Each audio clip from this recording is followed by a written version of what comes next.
साथियों नमस्कार and welcome to Samadhan the solution. I am doctor Ashok Vijay और आज मैं फिर यूपी पुलिस भर्ती 2024 की तैयारी कर रहे साथियों के लिए जीके जीएस की बात करूंगा और इसमें आज गुप्तोत्तर काल की बात होगी, यानी पोस्ट गुप्ता पीरियड की बात होगी। इसके पहले की कई वीडियोस आ चुकी हैं हमारी, उसको आप ध्यान से देख लीजिएगा। गुप्त काल आया था इसके पूर्व ठीक पहले, और अब गुप्तोत्तर काल यानी पोस्ट गुप्ता पीरियड की बात होगी।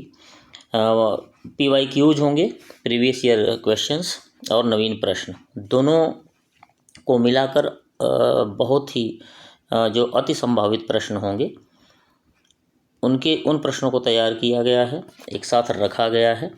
और इन प्रश्नों की व्याख्याएं आप देखेंगे, ज़बरदस्त तरीके से कलेक्ट की गई हैं और वो पॉइंट्स इसमें दिए गए हैं जो पॉइंट्स बेहद ही महत्वपूर्ण हैं इस परीक्षा में, जिनके आने की पूरी संभावना है। और ये वो पॉइंट्स हैं जो कभी न कभी किसी न किसी परीक्षा में प्रश्न के रूप में आ चुके हैं, इसलिए बहुत ध्यान से पूरी वीडियो को देखिए और यदि ठीक लगे तो लाइक, शेयर और सब्सक्राइब भी करें। आइए शुरू करते हैं। पहला प्रश्न है, विक्रम संवत का प्रारंभ कब से माना जाता है? 58 ईसा पूर्व, 78 ईसा पूर्व, 58 ईस्वी और 78 ईस्वी। देखिए इसमें बड़ा कन्फ्यूजन रहता है 58 और 78 में। तो जब विक्रम संवत की बात आए तो आप 58 ईसा पूर्व ध्यान रखिएगा, ये आता है। 78 किसके लिए है? विक्रम संवत के लिए नहीं है। 78 जो है शक संवत के लिए है, लेकिन विक्रम संवत की बात आए तो आप क्या करेंगे? 58 ईसा पूर्व मानेंगे। सो option number A is the right answer.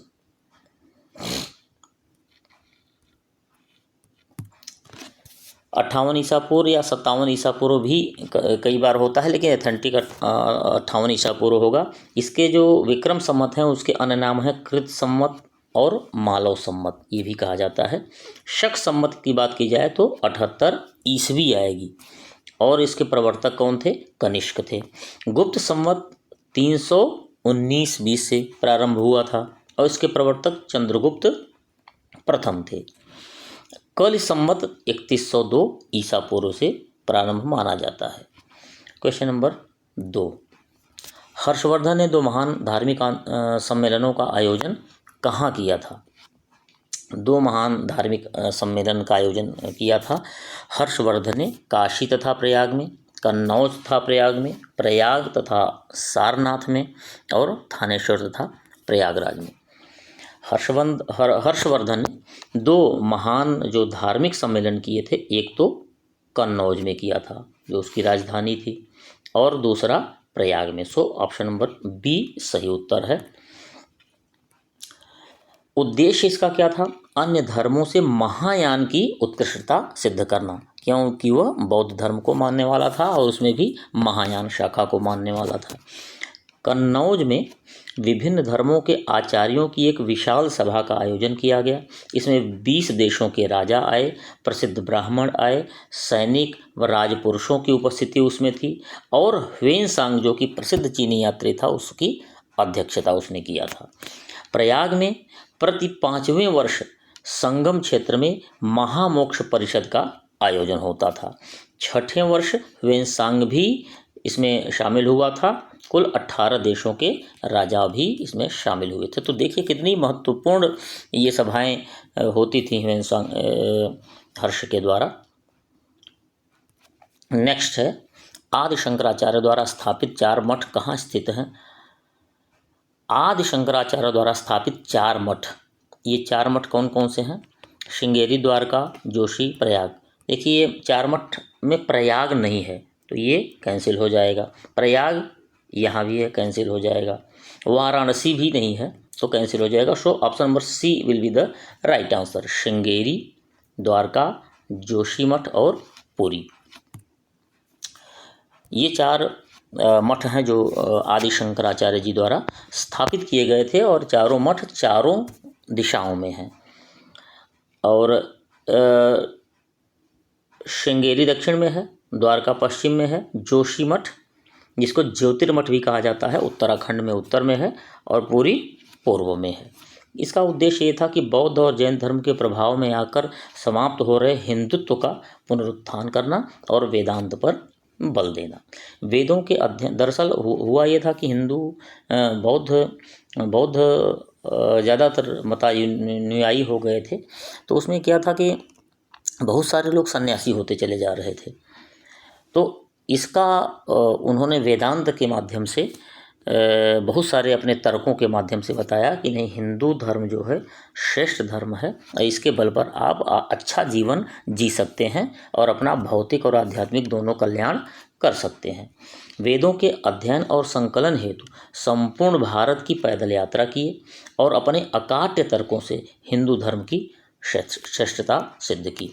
इनका जन्म जो है कहाँ हुआ था? कलाड़ी में ये प्रश्न आता है। और अद्वैत वेदांत के प्रवर्तक थे। बहुत बार प्रश्न पूछा गया है, अद्वैत वेदांत के प्रवर्तक थे। नेक्स्ट, हर्षचरित नामक पुस्तक किसने लिखी? सिंपल प्रश्न है लेकिन खूब पूछा गया है। हर्षचरित बाणभट्ट, आर्यभट्ट, कालिदास और Kalhana. Option number A is the right answer. Banabhatta ने लिखी थी। वो उनका क्या था? दरबारी कवि था हर्षवर्धन का। और वर्धन वंश और समकालीन राजाओं के इतिहास की जानकारी इससे मिलती है और इसका प्रमुख स्रोत है। कल्हड़ की जो राज तरंगिणी है, इसमें भी वर्धन वंश के बारे में जानकारी मिलती है। नेक्स्ट, मौखरी शासकों की राजधानी कहाँ थी? थानेश्वर, उज्जैन, वाराणसी और Kannauj. Option number D Kannauj सही उत्तर है। ये गुप्तों के सामंत थे। कौन? मौखरी वंश के लोग। और इनके प्रमुख शासकों के नाम आप लेंगे तो हरिवर्मा, आदित्य वर्मा और ईशान वर्मा थे।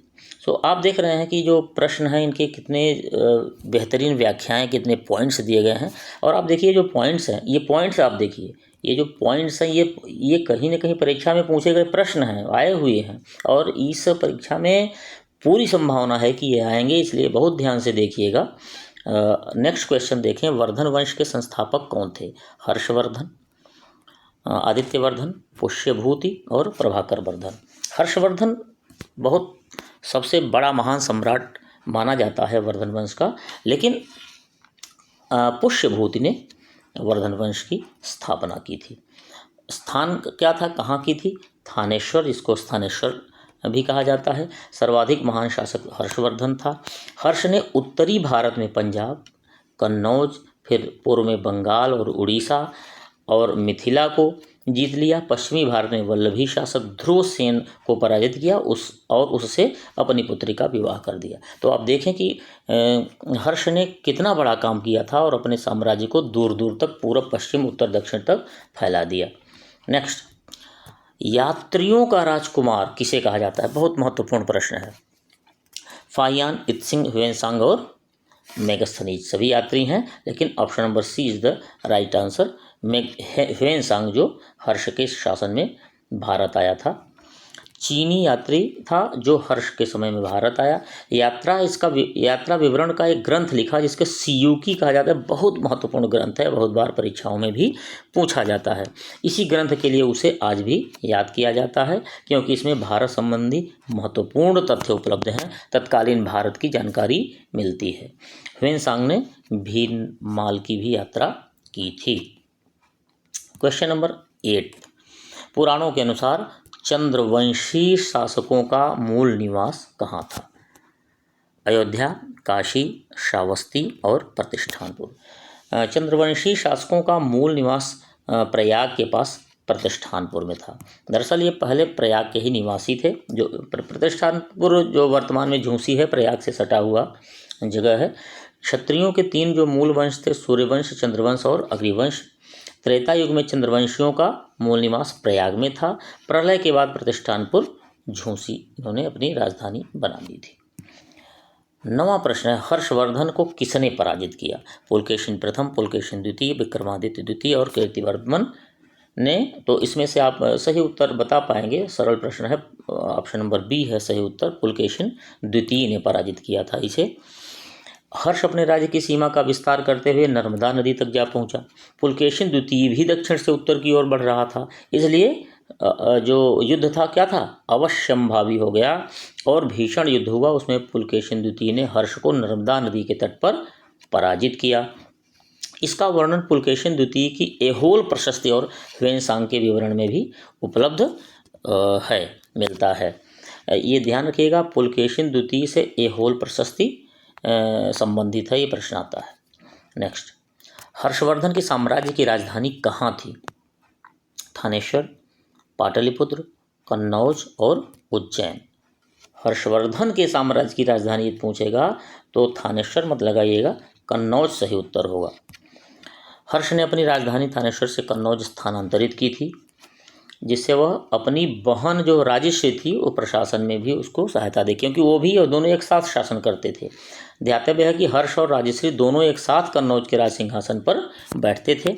हर्ष ने स्वयं नागानंद, रत्नावली और प्रियदर्शिका नामक ग्रंथों की रचना की थी। इससे आप अंदाज़ा लगाएं, न केवल वह एक महान शक्तिशाली शासक था और अपने साम्राज्य का विस्तार करने वाला, बल्कि एक महान लेखक भी था। तो यदि आपको लग रहा हो कि बहुत अच्छे कंटेंट के साथ क्वालिटेटिव वीडियो बनाई गई हो तो लाइक ज़रूर कर दीजिएगा और शेयर और सब्सक्राइब भी ज़रूर कीजिए। नेक्स्ट, यदि शक सम्मत 556 लिखा हो तो इसका तुल्य वर्ष क्या होगा? शक सम्मत में कितना जोड़ दें? हमने बताया था 78 प्लस 78 होना चाहिए, तब तो क्योंकि 78 वर्ष आगे 78 साल बाद इससे शुरू हुआ था, तो इसमें 78 जोड़ा जाएगा 556 में। तो 556 में 78 जोड़ देंगे तो कितना हो जाएगा? 634। So the answer will be this, D is the right answer. Next, Hiuen Tsang किसके शासनकाल में भारत आया? बता सकते हैं आप, हर्षवर्धन के शासनकाल में। ह्वेनसांग चीन से सन 629 ईस्वी में भारत के लिए प्रस्थान किया और 645 ईस्वी तक बहुत लंबे समय तक रहा। यह हर्षवर्धन के शासनकाल की प्रमुख घटना थी। इसलिए ऐसा कहा जाता है क्योंकि जो उसने ग्रंथ लिखा उसके शासनकाल से संबंधित और तत्कालीन भारत से संबंधित काफ़ी विवरण उसी से मिलता है। उसकी उत्कट अभिलाषा थी कि वह महात्मा बुद्ध के चरणों द्वारा पवित्र किए गए स्थान को देखे, यानी वो जहाँ जहाँ गए थे, और पवित्र बौद्ध ग्रंथों का अध्ययन करे जो उन दिनों भारत में सुलभ थे। बाद में तो नालंदा जैसे विश्वविद्यालय को आक्रांताओं ने जला दिया था तो सब नष्ट हो गए, लेकिन उस समय उपलब्ध थे। चीन के शासक ने तुर्कों के आक्रमण के भय से पश्चिमी देशों की यात्रा पर प्रतिबंध लगा रखे थे, फिर भी वह भारत की यात्रा पर आया। लेकिन जब वह चीन वापस गया तो शासक ने उसे दंडित नहीं किया, बल्कि क्या किया? स्वागत किया और उसे अपना आध्यात्मिक सलाहकार नियुक्त किया। तो इससे आप अंदाज़ा लगाइए कि वो कितना महान कार्य किया था और उस यात्रा के दौरान। नेक्स्ट, निम्नलिखित में से कौन सा 4 धाम में सम्मिलित नहीं है? 4 धाम की यात्रा लोग करके पवित्र होना चाहते हैं और मोक्ष प्राप्त करना चाहते हैं। वो 4 धाम में कौन कौन से हैं? कौन सा नहीं है ये ध्यान दीजिएगा, कौन सा नहीं है, यानी 3 है, एक नहीं है। रामेश्वरम तो है, पुरी है, द्वारका है, प्रयाग नहीं है। प्रयाग तीर्थराज है लेकिन 4 धाम में नहीं। तो 4 धाम में कौन कौन से हैं? रामेश्वरम, पुरी, द्वारका और बद्रीनाथ। छोटा 4 धाम ये उत्तराखंड में है, गंगोत्री, यमुनोत्री, केदारनाथ और बद्रीनाथ है। शंकराचार्य द्वारा स्थापित 4 मठ जो हैं पहले चर्चा हो चुकी है, ज्योतिर्मठ, जोशीमठ भी जिसको कहते हैं, श्रृंगेरी, पुरी और द्वारका। नेक्स्ट, 14वां प्रश्न है, चीनी लेखक भारत का उल्लेख किस नाम से करते थे? यिंतु, सिकियापोनो, फोकोकी और सीयू की। Option number A is the right answer. वो लोग इन तू के नाम से भारत का उल्लेख करते थे और इसके अतिरिक्त इसको थियान तू भी बहुत सारे चीनी लेखक लिखते थे। भारत का ये नाम वो लिखते थे ऐसा। नेक्स्ट, राष्ट्रकूट वंश की स्थापना किसने की थी? राष्ट्रकूट वंश, अमोघ वर्ष, दंत दुर्ग, गोविंद प्रथम और नागभट्ट प्रथम।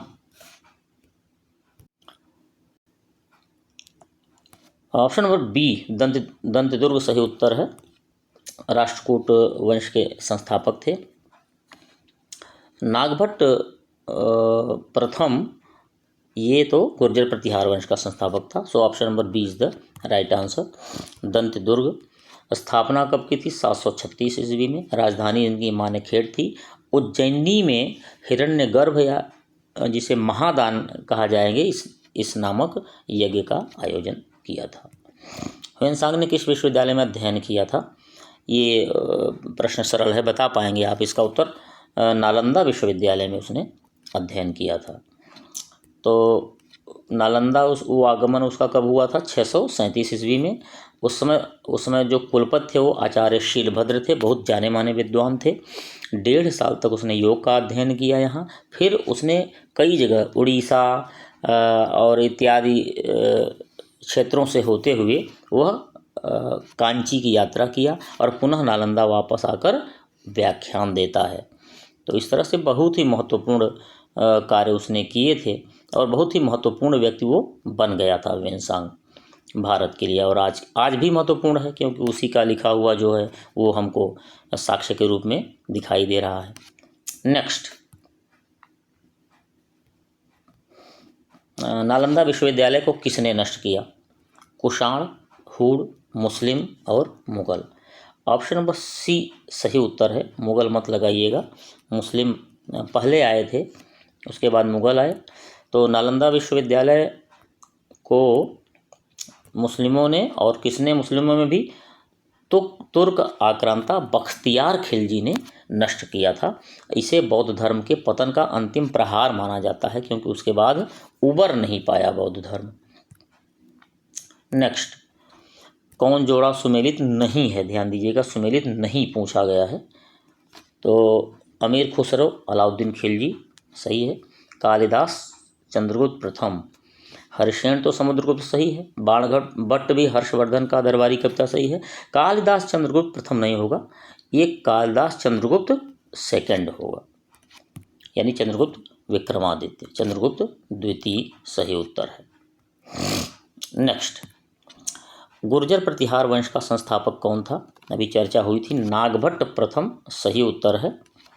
दंतदुर्ग तो अभी आया था, वो राष्ट्रकूटों का था संस्थापक। बाणभट्ट तो दरबारी कवि थे, किसके? हर्ष के। नेक्स्ट, नागभट्ट की बात की जाए तो 730 से 756 ईस्वी का कार्यकाल था। अरब के म्लेच्छों की विशाल सेना को इसने नष्ट किया था और इस तरह से पश्चिम भारत को बचा लिया था उनके कहर से। अंतिम प्रश्न है 20वां प्रश्न। हर्ष की मृत्यु के बाद कन्नौज के लिए हुए त्रिकोणीय संघर्ष में कौन नहीं था? जब हर्ष की मृत्यु हुई थी तो उस समय क्या था कि सबकी नज़र हर्ष के उस साम्राज्य पर लग गई थी। तो इसमें से मुख्य 3 शक्तियाँ थी, बहुत बड़ी महान शक्तियाँ थी उस समय। राष्ट्रकूट थे दक्षिण से, फिर पाल थे बंगाल के थे, फिर प्रतिहार थे, लेकिन इसमें शक नहीं थे। सो शक जो है सही उत्तर हो जाएगा। कन्नौज और अधिकार के लिए, कन्नौज पर अधिकार के लिए 8वीं सदी की 3 बड़ी शक्तियां राष्ट्रकूट, गुर्जर प्रतिहार और पाल के बीच त्रिकोणीय संघर्ष हुआ था। और इसमें जीता कौन? गुर्जर प्रतिहारों को सफलता मिली, याद रखिएगा, ये प्रश्न भी आता है। तो साथियों, आपने देखा कि एक बार फिर से 20 बेहद महत्वपूर्ण प्रश्न जो कि परीक्षा में आने की जिनकी पूरी संभावना है वो हमने चर्चा किया, पूरे पॉइंट्स के साथ, महत्वपूर्ण बिंदुओं के साथ। और वो सारे बिंदु, या 20 प्रश्न देख रहे हैं, लगभग एक को यदि एवरेज 5-7 भी मानिए प्रश्नों के बराबर, तो 20 पंचे 100, 20 सत्ते 140, यानी 100 से 150 प्रश्नों का एक तरह से आपने उत्तर जान लिया यहाँ से पॉइंट्स के माध्यम से। तो इस तरह से ये सीरीज लगातार ऐसे ही क्वालिटेटिव बनी रहेगी और आपसे पूरी उम्मीद है कि इसको ध्यान से, गौर से, बड़ी समझदारी से देखिएगा और समाधान द सॉल्यूशन को यदि आपने सब्सक्राइब न किया हो तो बिल्कुल कर लीजिए। और क्योंकि ये कंटेंट लगातार हर एक रेगुलर इंटरवल पे हम देते रहेंगे। लाइक, शेयर और सब्सक्राइब भी ज़रूर करें। बहुत बहुत धन्यवाद।